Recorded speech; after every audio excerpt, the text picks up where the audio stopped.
Reality was torn asunder, and Martonus was sent reeling, trying to recover from the abrupt cataclysm.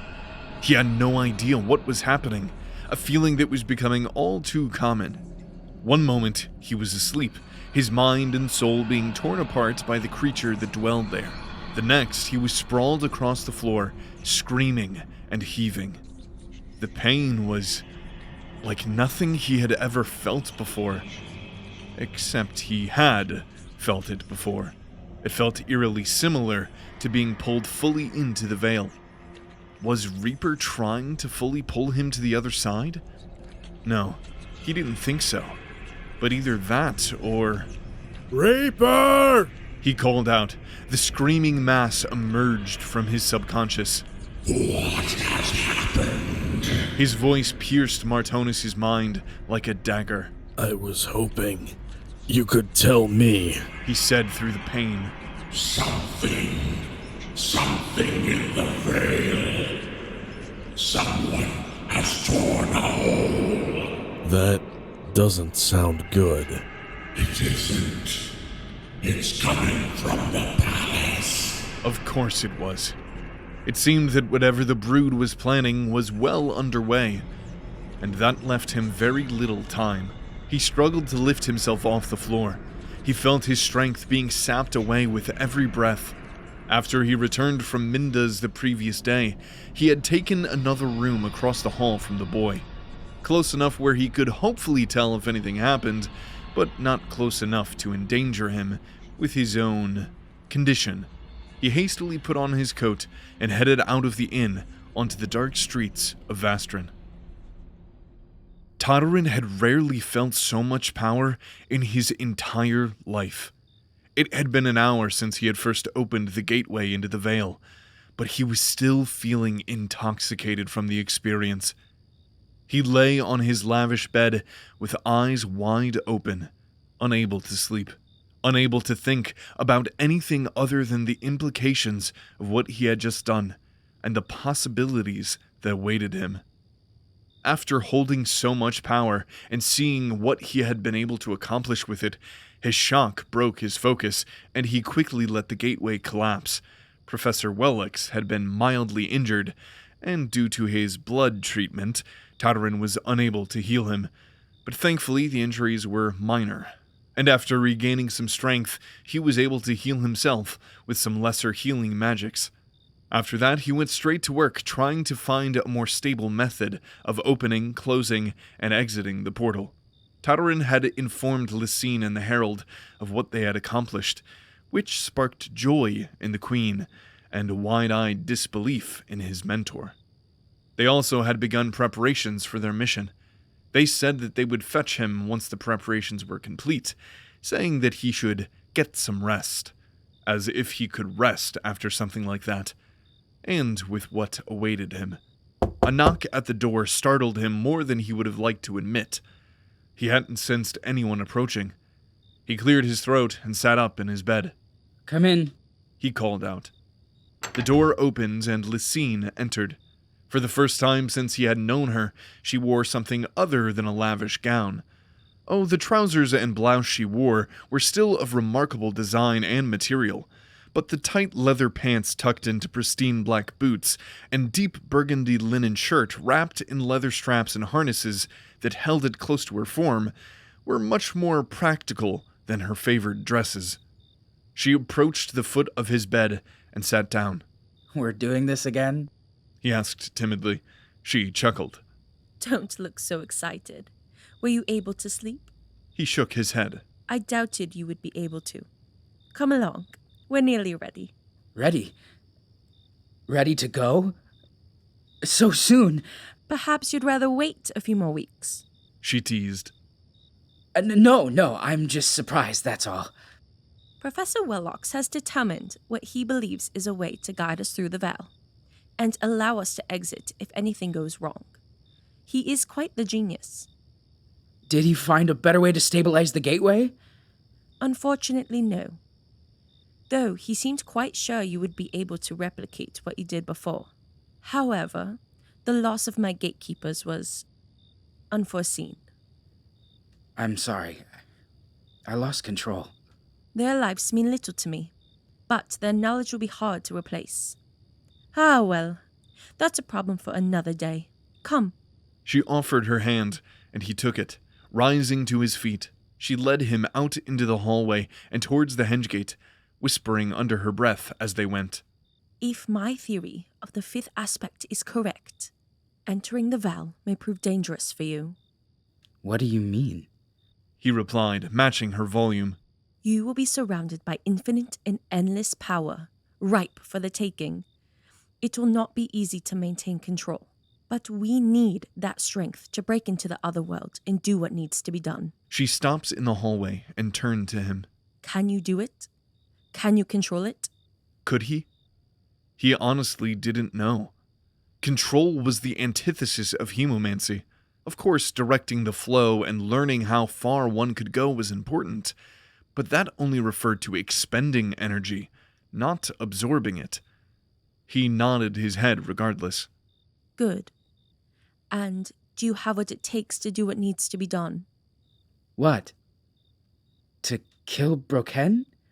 If he's really as weak as you say, it shouldn't be a problem for the three of us. Her eyes fell, and she nodded her head solemnly, then walked ahead, looking as if there was something more she wanted to say. Something that she couldn't say. You're not talking about Brokken, are you?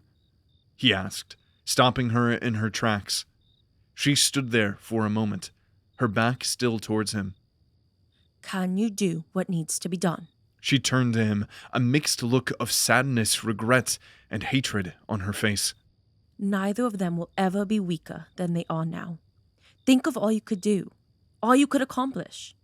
He stammered for words to say. I'm blood bonded. A blood bond only has power if all parties in concern are alive. And correct me if I'm mistaken, but your bond only requires you to complete Crom's task and submit yourself to him after. The Herald has never been good at understanding loopholes. You're asking me to... I'm asking you to make a decision for yourself for the first time in your life. She snapped, taking a dangerous step closer. A decision that I'm incapable of making myself. She sighed, and her eyes fell again. Think about it, Tatarin. I trust you will know what to do when the time comes. She turned and continued down the hall. After a brief moment, he followed after her. Welox and the Herald were waiting for them by the Hengegate. The professor had several desks and tables set up, where a number of his helpers were tinkering with various tools and magical devices. On one table, Tatarin saw a series of 4 thin shards of crystal that almost seemed to call to him.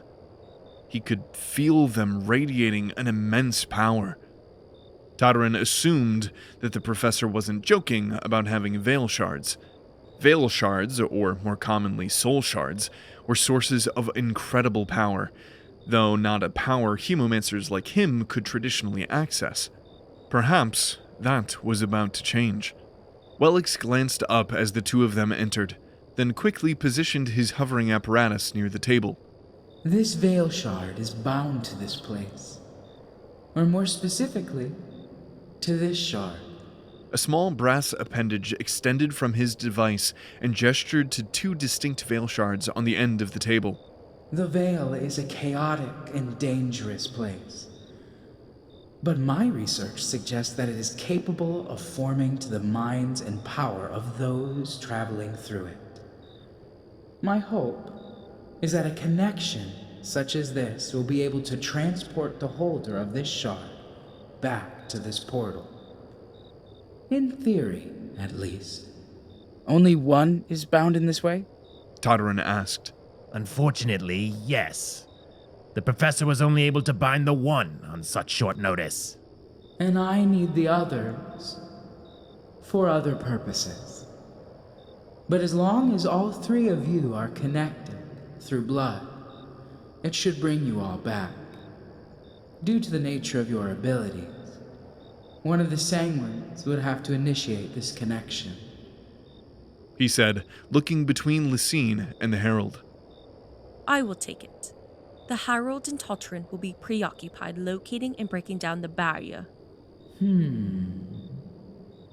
Yes. Good. He continued, then gestured to 2 different shards. These 2 are to force the portal to remain open once you have entered and can no longer support it. They will feed energy into the flow. They are not limitless, however. But there is no known way of measuring time in the Veil, so we must all simply hope you can make it back in time. It seems like an awful lot of hoping and theorizing. Welox's narrow mouth twitched downward. I hoped to have more time to test such theories. But alas. Crom is not a patient god. The Herald interrupted. Nor am I a patient patron. Our Lord has led us this far. He will not fail us now. Tatarin did not overlook the disdain she placed on the word Lord. Welox floated over to Tatarin, the long appendage descending from his seat, tapping a low rhythm on the stone ground. He hovered up to meet Tatarin's eyes, though Welox's own were distant and unfocused. You will not hear my voice in there. My strength and guidance will be but a memory. There will be no one to pull you out from losing yourself. I am not a man of faith, but I pray you will find yourself instead. Tatarin felt something rise within him, a type of emotion he had not felt in ages, an emotion other than rage, fear, or sadness. Was Welox actually concerned for his well-being? Or did he simply want to ensure his patron returned safely? Remember my voice. Remember your purpose. Remember your song. And find what you are looking for. With that, the small creature turned away and resumed his tinkering with the shards, before handing one to Lacine with his smaller brass arm. His attendants retrieved the others and placed them in designated areas around the stone pillars. Tatarin approached and stood next to the Herald. Are you ready, child? No. The Herald nodded his head in understanding. Tonight, everything changes. The Brood will once again be a name the world fears, and Crom, one they revere. Lacine walked over after a hushed discussion with one of her advisors and assumed her position on Tatarin's side. Are you ready, dear? She echoed. He didn't respond this time. I will offer my strength as best I can to aid in the opening process. Welox's voice cut into Tatarin's mind. But without the gatekeeper to guide you, the opening will be entirely in your hands, Tatarin. I understand. Then, let us begin. Welox opened himself up as he had done before, offering his sea of strength as a willing gift to Tatarin. Tatarin closed his eyes, expanded his soul, and the world fell away around him. He breathed deeply, listened, focused, then let go, and found the veil once more.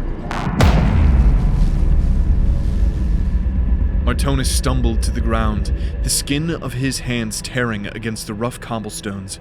The dead moon loomed overhead, shining its otherworldly green light down on him. They did it again. That terrible feeling, like the veil itself was being flayed and torn limb from limb. It felt unnatural and so very wrong. Reaper screamed an awful, fearful scream that rattled Martonus' bones and unsettled his twisted soul.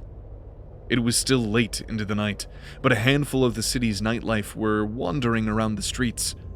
Martonus caught a glimpse of one such pedestrian collapse in time with him. They must have had one too many drinks. Perhaps they assumed the same of him. Martonus slowly rose to his knees. He looked up towards the palace. The first gate was only a few hundred paces away now. He had no idea how he would actually get past the gate, or the guards. But he was generally a better improviser than planner anyway. He felt blood pool in his palms. Reaper had barely enough energy to heal his wounds, let alone fight or enter the veil. Faeden. Reaper whispered. Well, as much of a whisper as he could manage. Martonus sprung to his feet, every bone and joint in his body protesting the violent action. He spun in place, looking from drunk person to person, adding dizziness and vertigo to his already battered mind. He stopped spinning, and his eyes settled on the figure he had seen fall moments before. They were standing now, too, facing him. A long, dark coat with a golden emblem pinned to the chest. A key, a gavel, and a sword. Veltorus met his eyes with determination and anger. Not hatred. Never hatred from him. But he was clearly upset at how their last encounter had gone, and was set to have this one play out differently. Martonus was just glad to see he was still alive. Two names flashed in Martonus' mind. One he knew, the other he did not. He ignored them both. Veltorus, please. Give a dying man a final few words at least. Veltorus' eyes didn't waver, but he didn't move towards him either. If you have ever considered me a teacher, a mentor, or a friend, please listen to me now. Martonus dug for the right words to say. Reaper tried to offer a few himself, but they mostly had to do with kill, death, or blood, that he figured Veltorus would not appreciate at the moment. I know you felt that too. A tearing in the veil. Something is wrong and it's coming from that palace. I know that you have a duty, but our duty to stopping whatever that is supersedes that. I have reason to believe a Hemomancer is at work there. Maybe several, possibly sanguines too. They're trying to gain access to the veil in the flesh. Perhaps they seek to strengthen Crom somehow. All I know is that the Ministry is allowing it to happen, but I cannot. Please, Veltorus. I don't remember much of training you, but if you have respect left for me, please help me. I no longer have the strength to enter myself. If you help me, He cut himself off, thinking through his next words and what they would mean for him and Reaper. I won't come back. I'll stay in the veil until it tears my soul apart and frees Reaper. I will die, and Reaper will be contained within the veil. Your mission will be complete. Please, if not for me, then do it for the man I used to be. His words hung in the air like a dense fog, too stubborn to dissipate in the warm air. Shadow pulled away from Veltorus, and Martonus tensed and prepared to fight. But the shadow didn't engulf Veltorus. It didn't wrap around him or strengthen him. It pulled several paces away from him and rose into the full height of a Reaper. Twin furnaces of hatred burst to life where its head should be. The shape of the eyes was different from his own Reaper's, the hue just slightly off. His Reaper. He stands with you, Reaper said in Martonus' mind. Veltorus' eyes looked to his Reaper with a hint of betrayal, then fell to the floor as if he was the betrayer himself. Then they rose again to meet Martonus' own. Uncertainty, regret, and hesitation clear on his face. Go was the only word that escaped Veltorus' lips before his Reaper collapsed in on itself, carving a hole in reality itself. Martonus nodded his head in sincere thanks to his old friend. Veltorus looked away. Go! Then Martonus charged towards the infinite abyss. One moment, Elenshia's foot rested steadily on the stone ground within Greatwood's Hengegate. In the next, the other tore through the ground itself, sending her plummeting through angry black clouds and screaming purple and red lightning. This was the Veil. She had heard countless stories of this place, and the terrible things that dwelled here. She had never imagined tumbling through its infinite and terrible landscape herself. The panic set in with full force as she fell. Memories of falling through that void in her visions tore at the back of her mind. Despite this place being darker than the place she had seen before, it felt so much more. She felt the energy crackling against her skin. She tried to calm herself, to focus. In the stories, people could shape the veil around them, forming it into anything they could imagine. It was a land of infinite possibility, or infinite nightmares, depending on the storyteller. She focused and tried to imagine solid ground under her feet. She pictured it in perfect detail. She willed it into being, and nothing happened. She still tumbled head over heels, her cloak whipping in the air behind her. The brutal wind threatened to tear her apart like a typhoon on Pyrrhica. She tried again, and she could almost feel the power resisting her. Cracks of lightning snaked past her with blinding light. Claps of thunder roared around her, deafening her. Despite the chaos, despite the terror, she had expected more from the veil. Yes, plummeting endlessly into unknowable darkness was terrifying, but the thought of the veil had always been so much more scary than the real thing appeared to be. Was this really what countless stories were based on? A place where the briefest visit could drive a person completely mad? Most of those stories were also filled with wondrous sights and imaginations. Perhaps a soulless was not welcomed here in the same way. The energy's refusal of her will suddenly made sense. Her will was bound to her body, with no way of enforcing it on the world around her. The energy didn't form to her, but neither did it try to destroy her. It was indifferent to her presence. A place like this was a chaotic whirlpool of infinite energy that she could not touch or feel. Her venture into this place seemed much more foolhardy all of a sudden. No one truly had power in the Vale, but she had even less than most. This place would chew her up and spit her out without even knowing she was there. Would this be how she died? Torn apart by a storm? Or dying of thirst or starvation while she fell forever into blackness? Her feet were standing on wood.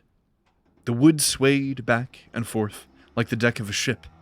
She looked around, finding that she was indeed standing on the deck of a large three-masted ship, with the center mast holding a large glowing white crystal that shined with an impossible light. The deck was completely empty of any signs of life. She didn't remember boarding the ship. She was falling, and then she was here. She could sense that time had passed in between those 2 points, but how much time she did not know. The light of the ship pushed back the dark clouds in a constant struggle. The light seemed to be winning that battle, but she couldn't help but feel that wasn't always the case. Lightning streaked through the black clouds all around the ship, illuminating things better left unseen. Terrible shapes and silhouettes that her mind refused to comprehend. Forms within forms, beyond forms. Beings within beings, beyond beings. Terrible things. With terror-struck eyes, she walked towards what she assumed was the captain's cabin. The door was cracked open, and she could see the dim flicker of firelight on the other side. She pushed through the door, peeking around the room. On the far side of the room sat an old man in a large chair. On closer inspection, it wasn't a chair at all, but dozens of stacks of books pushed together to resemble a chair, or perhaps a throne. Next to him was a large stone hearth with a blazing fire roaring within. The rest of the room was full of more books. More books than she thought she had ever seen. She had been inside libraries and universities with study rooms larger than the chamber she was now in. But these books, there were so many. It didn't make sense to her how this many books could even physically fit into this space. But they did, and still there was plenty of room to walk around comfortably. Her brain gave up trying to explain the phenomenon, and she refocused on the man in the chair. Pardon me? She asked, approaching. The man was staring down into a book, one hand raised and lifted a finger, telling her one moment, while the other wrote with such vigor, like a man desperately scribbling out final words before his untimely demise. She continued to approach until she could see into the book he was holding. The letters he wrote were in no language she had ever seen. She couldn't truly even believe it was language at all. It was also written in blood that ran down the page, staining the paper beneath. After each hastily scribbled line was completed, it smudged and faded until nothing remained but blank, red paper. It was a terribly gruesome and depressing scene. The man finished the page and took a deep breath. His hand still shook as if writing, despite having already set down his quill, which she could now see as a piece of broken bone or antler. He looked up at her with ancient eyes. Yes? He said finally. Is this your ship? She asked. He erupted into uproarious laughter that she worried would end the man's fragile and ancient life. Then his laugh stopped in an instant. No. Is it yours? His eyes squinted and his head tilted to the side, honestly curious. No. I'm searching for something. Aren't we all, little fish? The name slapped into her like a tidal wave. That was what her father called her. How did... A terrible smile crept across the man's pale face, and his laugh returned in slow heaves. His head fell side to side like the pendulum of an artificer's clock, while his laugh grew all the more. You're not supposed to be here. He said in a perfectly calm voice through his fits of laughter. It's okay. I'll take you to where you're supposed to be. Your story isn't over. It hasn't even been written yet. His eyes went wild like a strangled man. Then they darted to another book, which was part of the armrest of his throne. I need to write it. I need to write them all. So many stories, so little time. He lifted the piece of antler and rammed its sharp point into his jugular vein. Blood spurted out, and Elenshia backed away. But the man didn't even flinch or skip a beat. Instead, he furiously returned to writing. Lamentations of Steel. Steel's Lament? Something like that. He laughed to himself as he wrote. The firelight threw harsh shadows across the room. The man's own shadow took on numerous shapes as it spread across the immense collection of books. Forms within forms, beyond forms. Beings within beings, beyond beings. A cruel rack of antlers, too many eyes that had seen too many things, too many arms that had taken too many lives. She knew this man, but she would never speak his name, not even in her own mind. She backed away in terror, tripping over a pile of books that hadn't been there moments before. Paper exploded around her as she fell, the pages taking the form of ravens that circled her corpse. She was standing on smooth, black stone, like obsidian from the volcanic isles back home, but even smoother. Time had passed yet again. All around her was only darkness. Black clouds rushed overhead in the far distance. She could barely make out the small explosions of color from lightning. She understood how this place could drive someone mad now, and it would be still worse for anyone with a soul.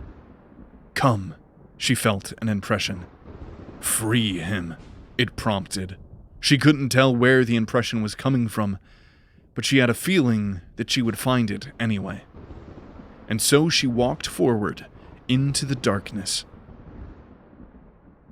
This is where we die. Martonus whispered to himself and Reaper. The torrential chaos of the Veil tore all around him, shredding his mind, body, and soul. The ever-shifting darkness formed into half-forgotten memories, pulling Martonus deeper and deeper into the madness that had laid claim to him. A keeper like him experienced the Veil differently than someone else would. He could see through the illusions and the facades to the carnage beyond. He saw gargantuan forms of beings beyond mortal minds, swimming through the depths of the chaos, waiting for his mind to give out and his soul to give in. Reaper tried in vain to shield him from the worst effects of the Veil, but in his own state, there was very little he could do. The Veil tore at Reaper as much, if not more, than it did at Martonus. The pain was unbearable. Despite how it felt, it wasn't truly a physical pain, but something far deeper and more primal. It was an unraveling of being. It felt like pain, but it was something much worse. Outside of the Veil trying to tear him apart, he also felt Reaper trying to pull away from him, stretching against the limits of their bond, pushing and waiting for that thin thread to snap. Find them, Martonus said into the wind. Reaper continued to thrash and scream in the unending storm of darkness. Streaks of purple and red lightning struck through another memory, shattering it to pieces. Martonus stumbled on the unsubstantial ground he stood upon, and he fell into the chaos, tumbling through the storm. Voices, screams, and cries called out all around him. Long-lost memories of the thousands he had killed in his long life, crying out for vengeance, justice for crimes Martonus could no longer remember. It was all too much to bear. Hunt, he said, attempting to appeal to Reaper's more primal nature. The creature's eyes erupted into spouts of ravenous fire at the command, and he tore away from Martonus' form, not breaking their bond, but separating their beings. Reaper stared into Martonus' eyes with a distant hatred. Then he vanished into the fray around them. Martonus forced his eyes closed as he fell through the infinite expanse, ignoring the voices, ignoring the accusations, trying with all his might to hold on to what few memories he still possessed before the Veil fully claimed him. He knew he wouldn't survive this, but he needed to survive long enough. Just long enough. The world around him changed sporadically and violently. One moment, he was falling through the Veil's unending storm. The next, he was resting on a steel table in a ministry building, surrounded by croakers and keepers. Then a rugged mattress inside a seedy inn while a sanguine feasted on his companion. Then freezing rain bit through his thick coat and pierced his skin like the razor-sharp teeth of a draggle or some other terrible beshan. Then all was quiet. The storm passed. No light tried to creep through his shut eyelids. No movement alerted his senses. All was still and calm. He opened his eyes. The thing before him was vast. Its terrible form stretched across the Veil's infinite sky and disappeared into the darkness beyond. Eyes without number, teeth without measure, a Faeden the likes of which Martonus had never seen before. Made of flesh, shadow, malice, and death. It smiled with a million toothy grins. It laughed with claps of thunder and shuddered Martonus' bones. Then, without warning, he was in another place.